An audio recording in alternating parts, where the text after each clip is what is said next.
আমি আপনাদের সকলকে আজকে কবিগুরু বিশ্বকবি রবীন্দ্রনাথ ঠাকুর, যিনি আমাদের চলার পথের পাথেয়, আমাদের নীতি, আমাদের আদর্শ, আমাদের দর্শন, আমাদের সংস্কৃতি, আমাদের সম্প্রীতি, তাকে শ্রদ্ধার্ঘ্য নিবেদন করবার জন্যই আমাদের এই প্রোগ্রাম।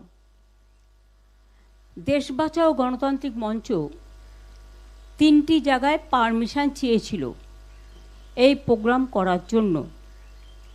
একটা হচ্ছে কালীঘাট মোড়, একটা মুক্তদল, আর একটা কোথায় দোলা, ফায়ার স্টেশনের অপোজিটে। কিন্তু তাদের পারমিশন দেওয়া হয়নি।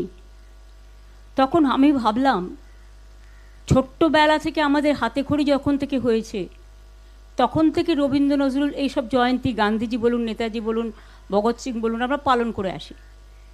তো আজকে এমন কি ঘটলো যে রবীন্দ্র জয়ন্তী পালন করার পারমিশনও নেই? তখন আমি ভাবলাম, আমার এখানে অনেকটা জায়গা আছে আমার অফিসের সামনে, যেটা আজকের নয়, চিরকালই এটা আছে। তো এইখানে বসে কেন হতে পারে না, সেইটা ভেবেই আজকে সকালবেলা 2টো চৌকি কিনলাম।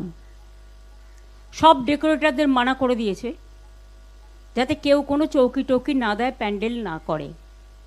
এগুলো যা দেখছেন সব আমরা নিজেরা করেছি।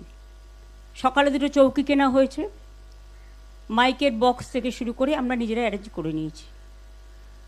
টোটাল একটা স্বৈরাচার কণ্ঠকে স্তব্ধ করার একটা প্রচেষ্টা।